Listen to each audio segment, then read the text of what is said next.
And the other big mistake that lots of people make is they don't listen to their intuition.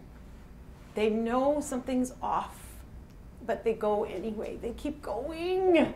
There's a book called He's Just Not Into You. Have you heard that book? He's Just Not Into You? I love that book. I love that guy. And I'm sure that I haven't read the whole book, but I've heard lots of bits of it, and I'm sure it's not 100% gold. But the piece of it that's gold is that when you feel something is off, you're probably right. So don't keep torturing yourself. Cut it off. End it. Politely and nicely and kindly. Being kind is the most important thing you can do in a relationship, even if you only date twice. Just be kind. If anything else, just be kind. So if you feel something's a little off, it probably is. You can ask, or you can just, stop calling. She's already said no 3 times. Stop calling. What do you want? Hello? She's not just busy. Trust me. She doesn't want to go anymore. And the same with women, same way. When he says no a few times, it's time to cut it off. You don't need to be hurt anymore. Right? And take care of your, it hurts. So take care of yourself.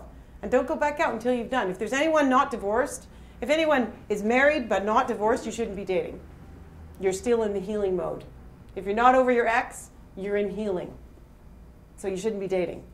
That's when you take care of yourself.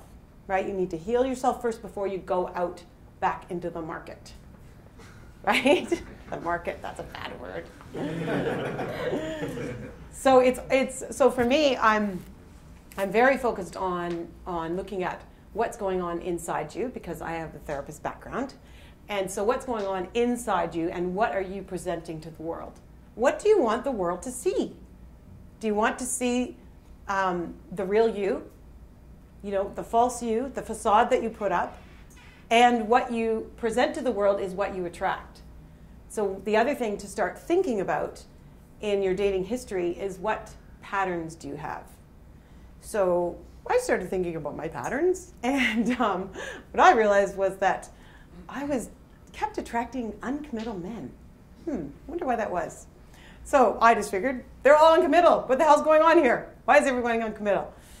And then I read some book, and I went, uh-oh, uncommittal, it's a mirror.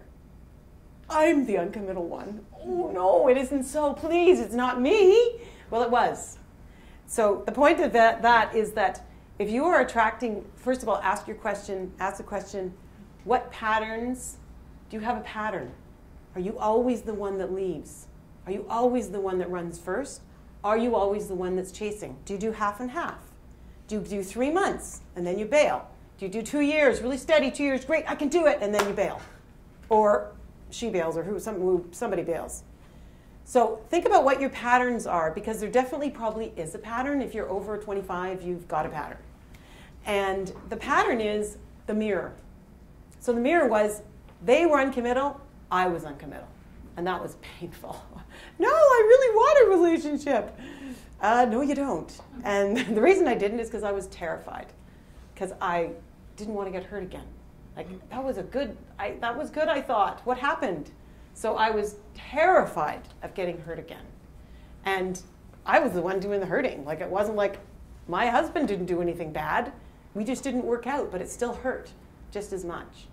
So that was it was a hard learning. So if you find your pattern, then give yourself a gift and start working through that pattern. Because if you're meeting uncommittal, or what I call geographically undesirable men or women, you're not available. You're the one that's not available. You're attracting what it is you are. And it's information that changed my life. Once my wonderful friend that told me that, which I wanted to kill at the moment, but she kept hammering it in. Here, read this. You might learn something. So that is, as far as I'm concerned, that's gold. If you will let yourself believe that what you're attracting is what you're putting out. And that's really hard to take sometimes. It's sometimes really hard to swallow. So, and you feel free to ask questions. If I say something that goes right over, or just doesn't make any sense, ask a question, jump in. We've got 15 or 20 minutes, but we can take questions if you want. So So the other way to start making changes in the way you're dating or your dating history or something new is to start asking yourself, what is out of balance? So you have the 4 quadrants that I named, and some people break them up into 6, and you can add more if you want.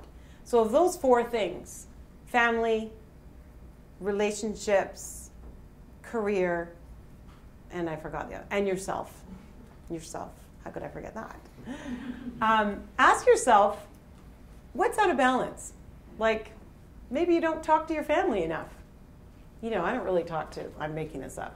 I don't really talk to my brother, but maybe, I haven't had a good conversation with my dad, but maybe you could fill that in me. Maybe I don't have to talk to my dad. Maybe I can just dump all my dad issues onto you.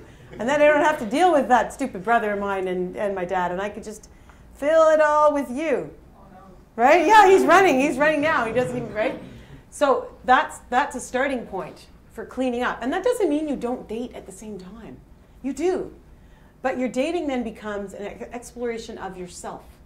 Not an exploration of see if I can get this guy or girl, whatever, and see if I can find one and fill my life up. But it's an exploration of you.